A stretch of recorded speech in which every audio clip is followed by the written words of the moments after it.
आज के समय में बहुत से कपल्स प्रेगनेंसी प्लान करते हैं पर उसके बावजूद प्रेगनेंसी नहीं हो पाती है। ऐसे में डॉक्टर्स जो फर्टिलिटी मेडिकेशंस देता है वह बहुत ही अहम भूमिका निभाते हैं। लेकिन अक्सर लोगों के मन में डर, भ्रम और सवाल होते हैं कि ये दवाइयाँ क्या करती हैं, क्या इनके साइड इफेक्ट्स होते हैं, ये कब तक लेने पड़ती है और क्या ये सुरक्षित है। नमस्कार, मैं हूँ डॉक्टर अपर्णा राहुल और आज इस वीडियो में हम समझेंगे कि फर्टिलिटी से जुड़ी सभी दवाइयाँ और उनके रोल क्या है। तो इनफर्टिलिटी में दवाइयों की जरूरत क्यों पड़ती है? पुरुष या महिला दोनों में कई समस्याएं हो सकती है, जैसे कि अंडा समय से न बनना, no ovulation, hormonal imbalance, PCOD, PCOS या पीरियड्स का अनियमित होना। तो सबसे पहले बात करते हैं ओव्यूलेशन इंडक्शन मेडिसिन यानी कि अंडा बनने की दवाई। सबसे पहले और सबसे पुरानी दवाई है क्लोमिफेन साइट्रेट, फर्टिल, क्लोमिड। ये कैसे काम करती है? इसकी अलग अलग स्ट्रेंथ होती है, 50, 100, 150, 200 तक का मैक्सिमम डोज होता है। तो ये कैसे काम करती है? यह दिमाग को सिग्नल देती है कि हार्मोन्स कम है और इससे एफएसएच और एलएच लेवल बढ़ता है और इसके कारण अंडा बनने में और रिलीज होने में मदद होती है। यह कब दी जाती है?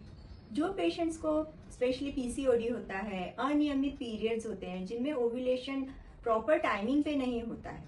और ये कैसे ली जाती है? तो आमतौर पे पीरियड के 2nd या 5th डे तक आप ये स्टार्ट कर सकते हैं। इसका डोज 5 दिन तक रहता है।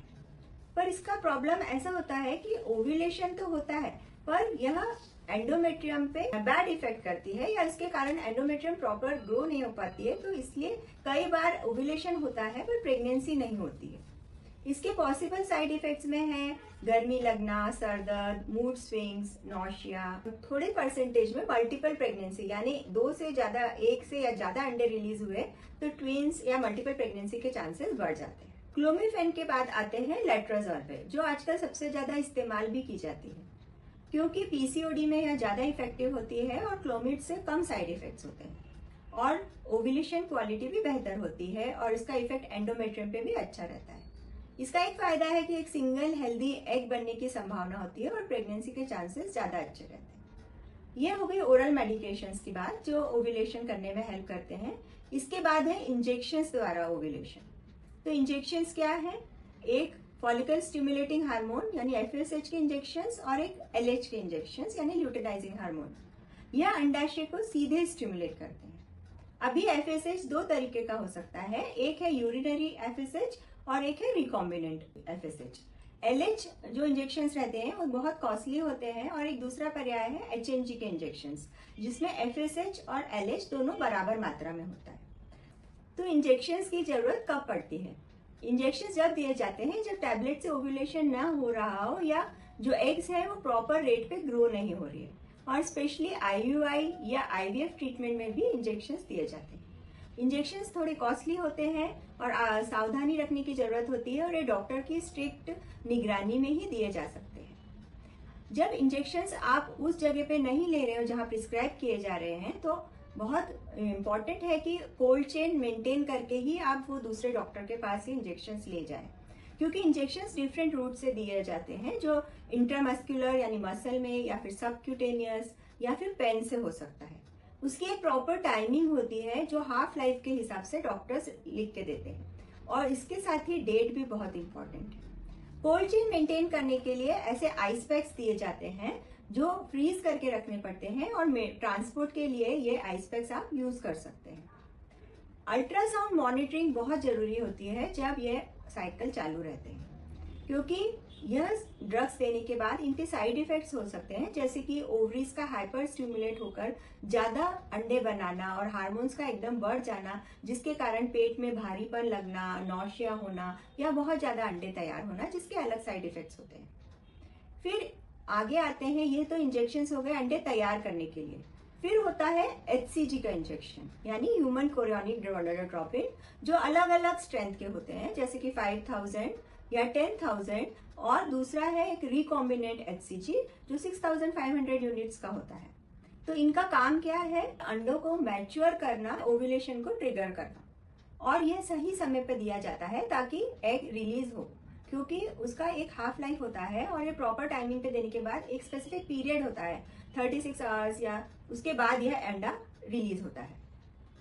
एग रिलीज होने के बाद, ओव्यूलेशन होने के बाद प्रोजेस्टेरॉन का सपोर्ट वो क्यों जरूरी है? क्योंकि यूट्रस को ये प्रेगनेंसी के लिए तैयार करता है और जो एम्ब्रियो बना है बॉडी में उसको इम्प्लांटेशन में हेल्प करता है। यह कब दिया जाता है? ओव्यूलेशन के बाद, आईयूआई या आईवीएफ के बाद और अर्ली प्रेगनेंसी के सपोर्ट्स के लिए। प्रोजेस्टेरॉन सपोर्ट कई तरीके का हो सकता है, जिसमें होता है नेचुरल प्रोजेस्टेरॉन, माइक्रोनाइज्ड प्रोजेस्टेरॉन, फिर डाइड्रोजेस्टेरॉन के टैबलेट्स। प्रोजेस्टेरॉन भी अलग अलग फॉर्म में होता है, जैसे कि इंजेक्शंस, जेल वजाइना में डाले जाते हैं और ये ऐसे स्पेसिफिक ट्यूब्स में आते हैं। ये वजाइना में रख के इसको पुश करना रहता है, यह जेल रहता है। फिर कैप्सूल्स रहते हैं जो ओरल यूज कर सकते हैं या वजाइनल यूज कर सकते हैं। स्प्रेज रहते हैं जो वजाइनल दिए जाते हैं। यह सब हो गया फीमेल्स का। इसके बाद आते हैं पुरुषों में फर्टिलिटी मेडिकेशंस पर। यह स्पर्म काउंट कमजोर होने पर या स्पर्म्स की क्वालिटी पुअर होने पर दिए जाते हैं। फर्टिलिटी मेडिसिन शरीर को नेचुरल तरीके से स्टिमुलेट करते हैं और स्पर्म प्रोडक्शन में हेल्प करते हैं। स्पर्म एक सेल है जिसके 3 पार्ट्स होते हैं, हेड, बॉडी और टेल। सीमेन एनालिसिस में जो प्रॉब्लम है, जैसे कि ओलिगोस्पर्मिया मतलब काउंट कम होना, तो जो दवाइयां दी जाती है जिससे काउंट बढ़ेगा। अगर एस्थेनोजूस्पर्मिया है तो मतलब मोटिलिटी का प्रॉब्लम है और इसमें टेल व मिडिल पीस को अफेक्ट करने वाले मेडिकेशंस दिए जाते हैं जिससे मोटिलिटी में बढ़ाने में हेल्प होती है। इसके बाद आता है टीरेटोजूस्पर्मिया, जिसमें कि डीएनए फ्रेगमेंटेशन होता है या स्पर्म की फ्रेगमेंटेशन इंडेक्स ज्यादा रहता है, तो इसमें स्पेसिफिक मेडिकेशंस रहते हैं जो वो क्वालिटी को सुधारते हैं। इसके बाद अगर स्पर्म में पस सेल्स रहते हैं तो एंटीबायोटिक्स का कोर्स भी दिया जाता है जो थोड़ी ज्यादा समय तक लेना चाहिए। अगर डॉक्टर ने आपको कुछ एंटीबायोटिक्स प्रिस्क्राइब की है तो आपका काम है कि उनको प्रॉपर डोज को प्रॉपर टाइमिंग के लिए लेना चाहिए, और अगर आपको उनके कोई साइड इफेक्ट्स लग रहे हैं तो आप मेडिसिन स्टॉप ना करें और डॉक्टर को जाकर अपना प्रॉब्लम बताएं, जिससे कि वो ड्रग चेंज कर सकता है या आपको दूसरी ड्रग्स दे सकता है। इसके बाद पुरुषों को एंटीऑक्सीडेंट्स ड्रग्स दी जाती हैं, जैसे कि vitamin C, vitamin E, zinc, selenium, coenzyme Q10। इसका फायदा ऐसा होता है कि ये स्पर्म की क्वालिटी सुधारते हैं और साथ में मोटिलिटी और काउंट्स भी बढ़ाते हैं।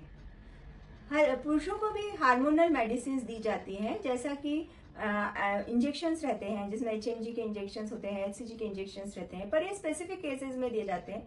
टेस्टोस्टेरोन के इंजेक्शंस रहते हैं जो प्रॉब्लम स्पेसिफिक होते हैं और ये डॉक्टर के एडवाइस से ही लेने चाहिए। फर्टिलिटी मेडिकेशंस और पीसीओडी जो आजकल एक बहुत ही बड़ी समस्या है, तो पीसीओडी में ओव्यूलेशन मेडिसिन के साथ में बाकी ड्रग्स का भी बहुत रोल होता है, जैसे कि इंसुलिन सेंसिटाइजर्स। कई बार पेशेंट्स आते हैं कि आपने तो हमको मेटफॉर्मिन गोली दे दी जो डायबिटीज में यूज होती है, तो क्या मुझे डायबिटीज है? तो ऐसा नहीं है।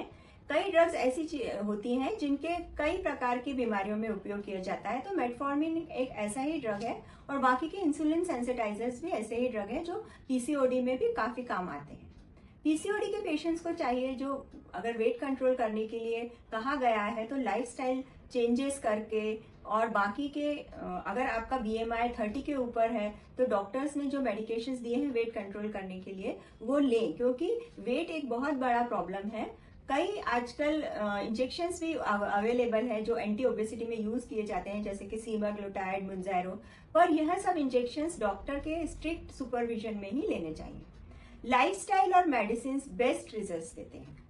आइए कुछ कॉमन भ्रम यानी कि कॉमन मिथ्स का एक्सप्लेनेशन देखें। एक है कि फर्टिलिटी मेडिसिन से हमेशा ट्विंस ही होते हैं, तो जरूरी नहीं है। सही प्रकार के डोज से यह रिस्क बहुत ही कम होता है। दूसरा है फर्टिलिटी मेडिकेशंस बहुत ही डेंजरस ड्रग्स होते हैं और फ्यूचर लाइफ में जाके बहुत नुकसान हो सकता है या वह बहुत ही पेनफुल होते हैं, तो ऐसा नहीं है। फर्टिलिटी मेडिकेशंस बहुत ही छोटे सिरिंजेस या बहुत ही बारीक निडल से दिए जाते हैं जो हमें दिखती भी नहीं है। ये देखिए इस प्रकार की एक नीडल है जो 25 गेज, 26 गेज आदि होते हैं, इससे मिनिमम पेन होता है और यह दवाइयाँ डॉक्टर की निगरानी में पूरी तरह सुरक्षित होती है। फिर है कि एक बार लेने से यह सारी मेडिसिन लाइफ भर लेनी पड़ती है, तो ऐसा बिल्कुल नहीं है। जरूरत के अनुसार यह लिमिटेड समय के लिए आपको किसी अच्छे काम के लिए ही दी जा रही है। एक अलग क्वेश्चन है कि कितने समय तक यह दवाई लेनी पड़ती है। लोगों को लगता है 2-4 गोलियां ले ली और हमारी जिंदगी भर का पीसीओडी ठीक हो जाएगा, तो ऐसा नहीं हो सकता है। यह कॉज पे डिपेंड करता है, पर फिर भी जो फर्टिलिटी मेडिकेशंस हम देते हैं वो 3 से 6 साइकिल्स में उनका रिस्पॉन्स आ सकता है। जरूरत पड़ने पर ओरल मेडिकेशंस, इंजेक्शंस के साथ IUI या IVF भी प्लान किया जाता है। लाइफस्टाइल का रोल बहुत बड़ा है दवाइयों के साथ। अगर healthy diet, regular exercise, stress कम होगा, नींद बराबर होगी, तो इन सब दवाइयों का असर कई टाइम्स बढ़ जाता है। तो कंक्लूजन में हम कह सकते हैं कि फर्टिलिटी मेडिसिन नेचुरल प्रेगनेंसी को सपोर्ट करती है। सही डायग्नोसिस और मॉनिटरिंग से यह ड्रग्स बहुत ही सेफ होती है, पर यह हर पेशेंट के लिए अलग अलग होती है। सेल्फ मेडिकेशन से बचना चाहिए और डॉक्टर का गाइडेंस सबसे जरूरी है। अगर आप प्रेगनेंसी प्लान कर रहे हैं और लंबे समय से सफलता नहीं मिल रही है, तो सही समय पर सही इलाज आपके सपने को साकार कर सकता है। धन्यवाद।